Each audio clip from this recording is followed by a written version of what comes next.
I'm recording. All right.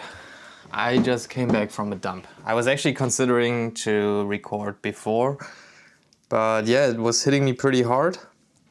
And so I decided to take a dump first. And here I am now with my body much lighter I'm perfectly prepared to ramble for a bit.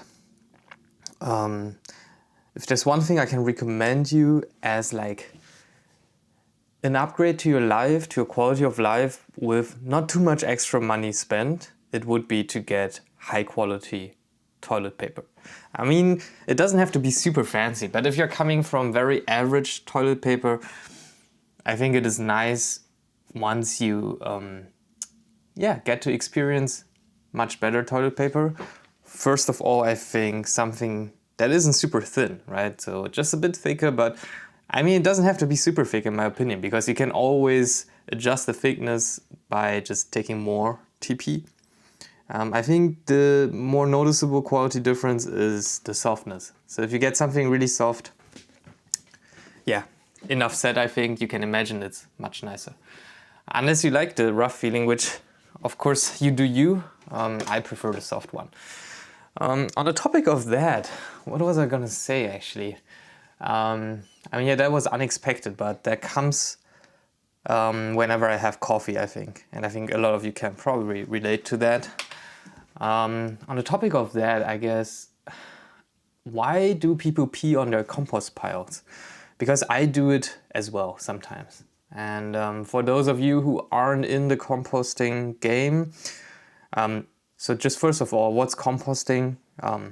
It's just basically using or turning organic material into something that you can grow plants into. Because I enjoy gardening, it's something I've been doing for a few years, on and off kinda.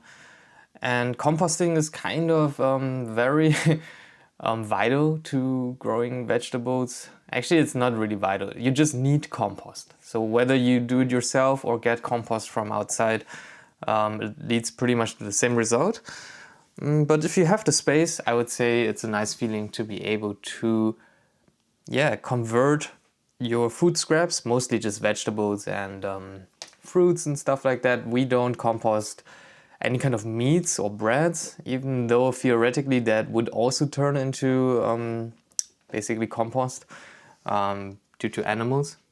But besides fruits, veggies, you also have, if you have a garden, you're naturally gonna have a ton of organic material that basically you would have to dispose of otherwise, like just mowing the grass or cutting any kind of brushes. That's gonna produce a ton of that, and you just basically stack all of that together, and then you have a compost pile. You kind of, if you want to get more into the details, you have to basically make sure that you have roughly the right ratio between greens and browns. And what are greens and browns? That just kind of describes or splits things into two categories based on how much nitrogen they have or how much carbon they have. And so back to the topic, why do people pee on their compost pile? Or why do people recommend that commonly? I think partly seriously and partly also as a running joke in the composting community. That is because pee has a lot of nitrogen. So that generally helps the compost pile.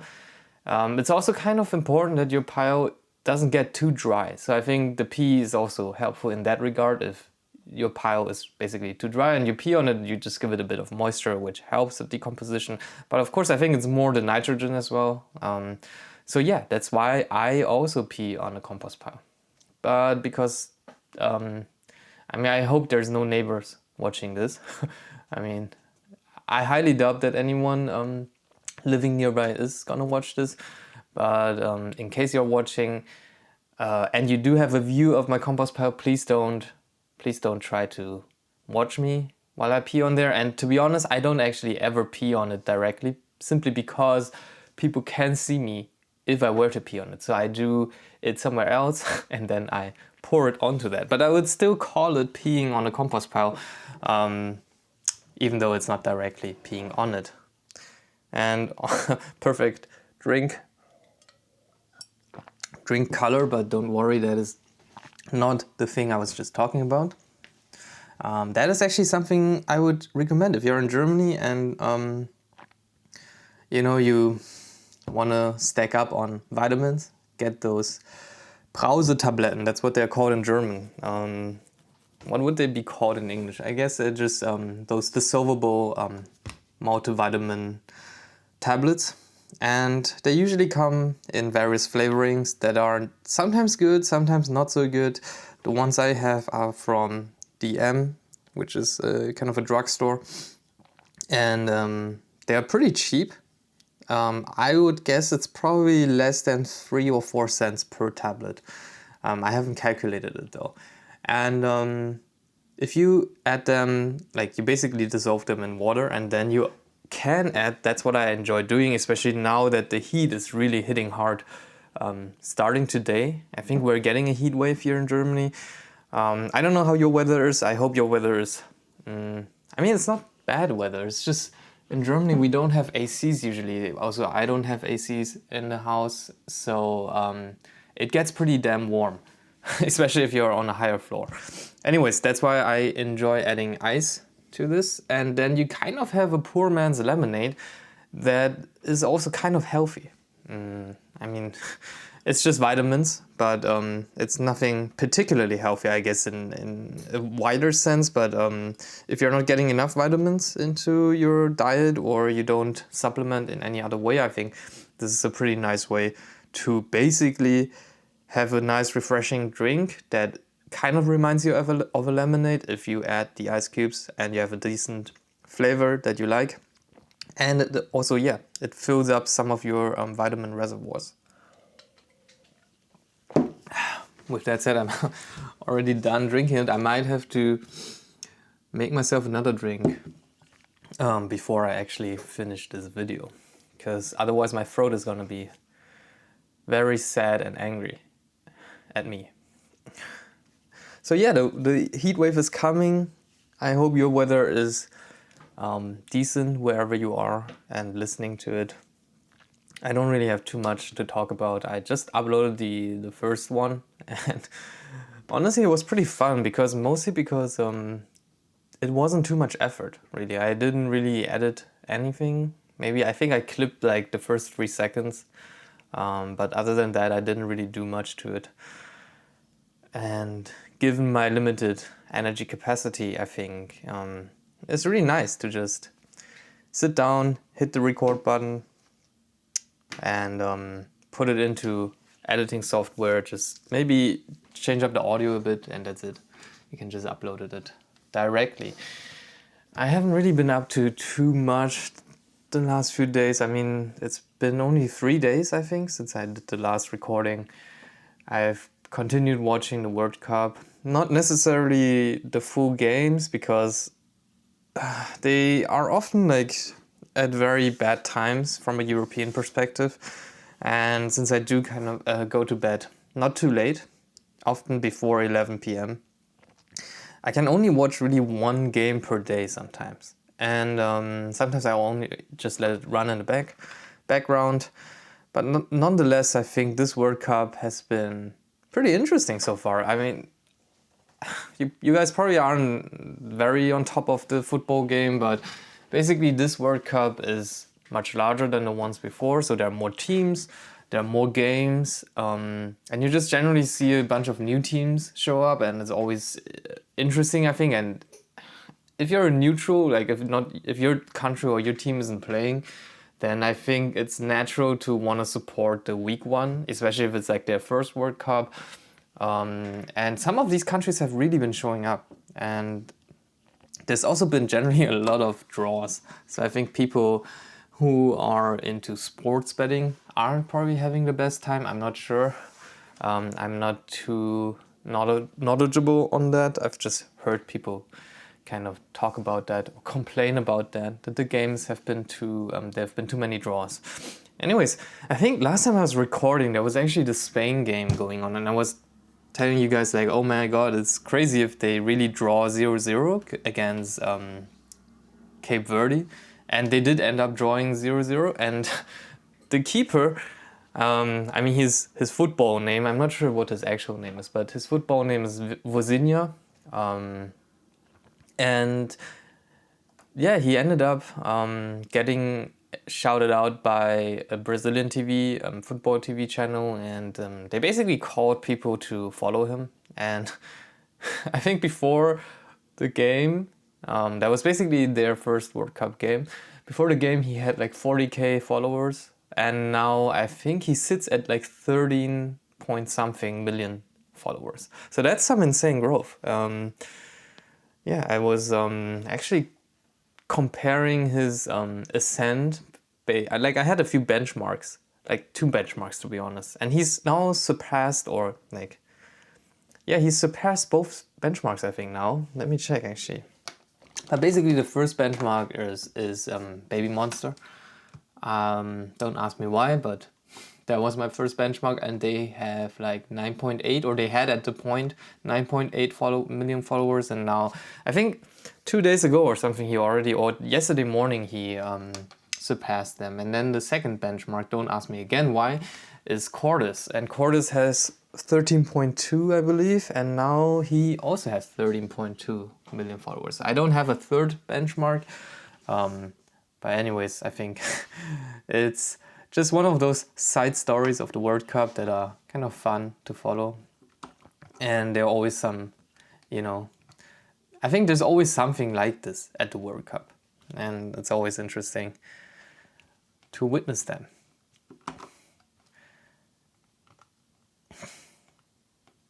Actually, let me just make a tea real quick.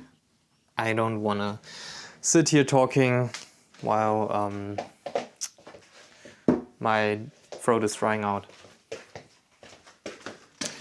Actually, I'm curious if you can still, if the microphone still records, because if it does, then I could just continue talking. It's actually pretty nice.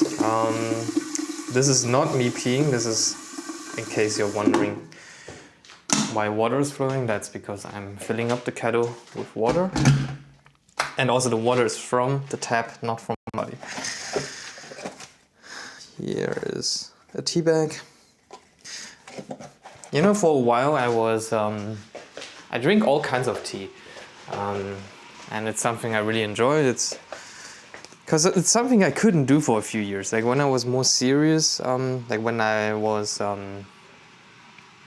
more severe, that's, I guess, the serious is the wrong word. Anyways, when I was more severe, let me close the door, because I think the kettle, at least for me, it's pretty loud. The microphone might not pick it up. Anyways, when I was more severe with ME/CFS, I basically had 0 caffeine. So that also meant, besides no coffee, it also meant no tea, or no, you know, green tea, black tea.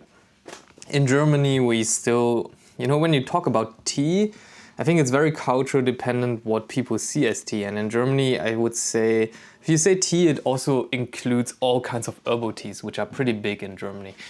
But yeah, now I can, to go get back to the topic. I mean, I don't even know what the topic is, but basically, yeah. Back to the topic of tea, I can drink tea again, and recently I had been drinking loose black tea, Darjeeling, but then after a while it became a bit of a hassle. Like I was too lazy to, you know, do the whole thing, especially cleaning up at the end of the day, clean up the thing where I put the leaves into, and so I'm now regressed back to very simple and pretty cheap Earl Grey tea bags.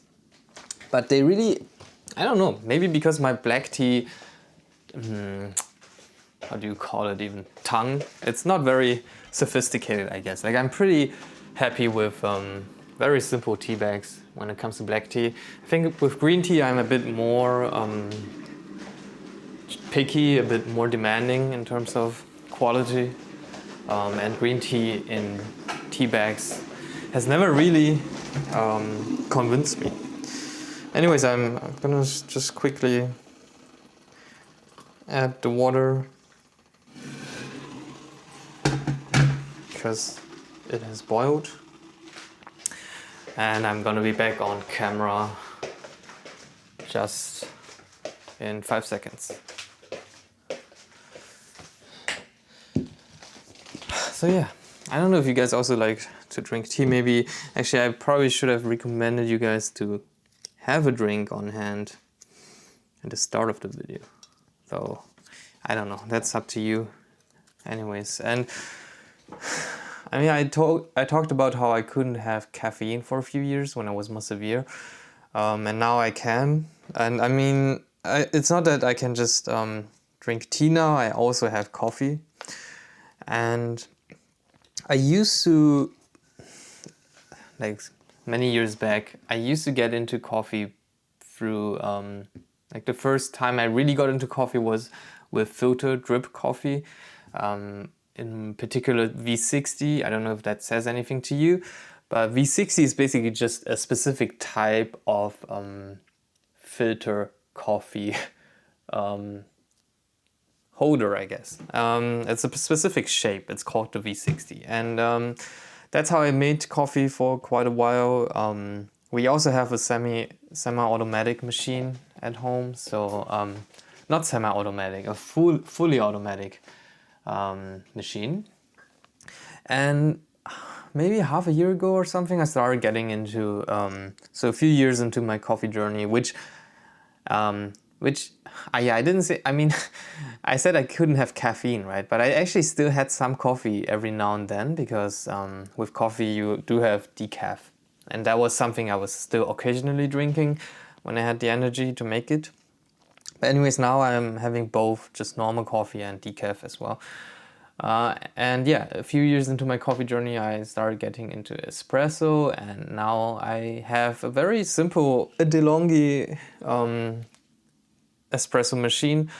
I'm still not very good at it, I would say. Like I get a decent cup out of it now. I think I can get like the extraction I want in the time, in a very acceptable time range, and flavor-wise it's also great.